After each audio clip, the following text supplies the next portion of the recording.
ഇക്ക നിങ്ങളെ ബ്രഷ് എലി നക്കി. ഈ അതിനെപ്പോഴാ അത് എടുത്ത് നക്കി? ഞാനല്ല, ശരിക്കില്ല എലി. മാത്രല്ല നിങ്ങളെ മോളെ ബ്രഷ് ഒക്കെ ക്ലോസറ്റില്ല. വലിയ പുതുമയൊന്നുമല്ലല്ലോ. ഇതിപ്പോ എത്രാമത്തെ ബ്രഷ് അവിടെ വാങ്ങണേ? പിന്നെ ഒരു പെരാന്ന് പറഞ്ഞാൽ അത് പെരയിലെ ആണുങ്ങളെ മാത്രം ഉത്തരവാദിത്തമല്ല. ഓരോ പെണ്ണുങ്ങളുണ്ട് ബാത്റൂമിൽ എന്തൊക്കെ സാധനങ്ങൾ വാങ്ങിക്കൂട്ടണേ. ഈ ഓൺലൈനിൽ നിന്ന് കുറെ സാധനം വാങ്ങല്ലോ, അതിൽ പറ്റിയ സാധനം നിങ്ങൾക്ക് വാങ്ങിക്കൂടെ? ഇപ്പൊ അങ്ങനെ ആയോ? എന്നാ എല്ലാ സാധനവും വാങ്ങും. പിന്നെ പൈസന്റെ കണക്കിന്റെ അടുത്ത് പറയട്ടോ. ഓൺലൈനിൽ നിന്നൊക്കെ ചെറിയ പൈസ കിട്ടി ധൈര്യമായിട്ട് വാങ്ങിക്കും. ഗൈസ്, അങ്ങനെ ഞാൻ ഓൺലൈനിൽ നിന്ന് വാങ്ങിയ പ്രൊഡക്റ്റ് ആണ് ഇട്ടത്. ഇതിന്റെ ഒരു ഉപയോഗം എന്താ പറയാ, നമുക്ക് വാളുമ്മൽ ഇങ്ങനെ ഒട്ടിക്കും ചെയ്യാം, അല്ലെങ്കിൽ ഗ്രില്ല് ചെയ്യും ചെയ്യാം. വാളിൽ ഒട്ടിച്ച് കഴിഞ്ഞാൽ നമുക്ക് ബ്രഷ് ഒക്കെ ഇങ്ങനെ വെച്ച് തൂക്കിയിടും ചെയ്യട്ടോ. അപ്പൊ ഈ ഒരു പ്രൊഡക്റ്റ് നമ്മുടെ വീട്ടിലുണ്ടെങ്കിലേ എലി നക്കുന്ന പ്രശ്നം, പാറ്റ നക്കുന്ന പ്രശ്നമൊന്നും ഉണ്ടാവില്ല കേട്ടോ. അപ്പൊ ഇതുണ്ടെങ്കിൽ നമ്മൾ ബ്രഷ് ഒക്കെ ഒരു സൈഡിൽ വെക്കുകയാണെങ്കിൽ ബാത്റൂം നല്ല വൃത്തി ഉണ്ടാവും കാണാൻ. അപ്പൊ എന്തായാലും ഇത് ഞാൻ ചെറിയ പൈസ കേട്ടോ വാങ്ങിയത്. അപ്പൊ എന്തായാലും നമുക്ക് ബാത്റൂമിൽ ഒട്ടിച്ച് നോക്കാം. എന്തായാലും നമുക്ക് ഈ സ്റ്റിക്കർ കൂടി ഇട്ട് ഒട്ടിക്കാം.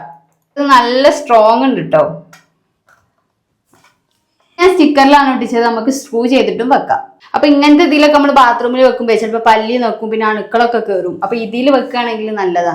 നമുക്ക് ഇതിലിങ്ങനെ വെച്ചോക്കാം.